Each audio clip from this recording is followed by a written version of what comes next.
Excel मध्ये text type करत असताना आपली टेक्स्ट कॉलमच्या बाहेर जाते. मग त्यावरती हा उपाय करा.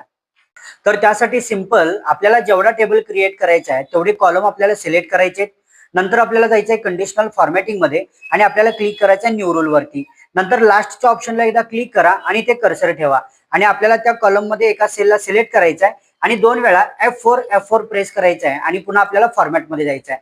फॉर्मॅट मध्ये जाण्यापूर्वी पहिला कलर चॉईस करा की तुम्हाला कोणता कलर बॉर्डरला द्यायचा आहे. मी रेड कलर चॉईस करतो आणि मग मी आउटलाईन वरती क्लिक करतो. एवढं झालं की ओके वर क्लिक करा, पुन्हा ओके करा. आता बघा कोणताही नंबर जर का आपण टाकून एंटर केला तर ऑटोमॅटिक आपल्याला इथं बॉर्डर आलेली दिसेल. यालाच मी खाली ट्रॅक करतो. एक्सेल मध्ये टेक्स्ट टाइप करत असताना आपली टेक्स्ट कॉलमच्या बाहेर जाते. मग त्यावरती हा उपाय करा. तर त्यासाठी सिंपल आपल्याला जेवढा टेबल क्रिएट करायचा आहे तेवढे कॉलम आपल्याला सिलेक्ट करायचे. नंतर आपल्याला जायचं आहे कंडिशनल फॉर्मॅटिंग मध्ये आणि आपल्याला क्लिक करायचं आहे न्यू रूल वरती. नंतर लास्टच्या ऑप्शनला एकदा क्लिक करा आणि ते कर्सर ठेवा आणि आपल्याला त्या कॉलम मध्ये एका सेलला सिलेक्ट करायचं आहे आणि 2 वेळा F4 प्रेस करायचं आहे आणि पुन्हा आपल्याला फॉर्मॅट मध्ये जायचं आहे.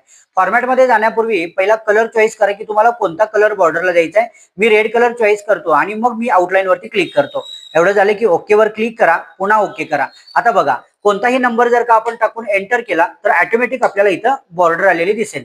यालाच मी खाली ट्रॅक करतो.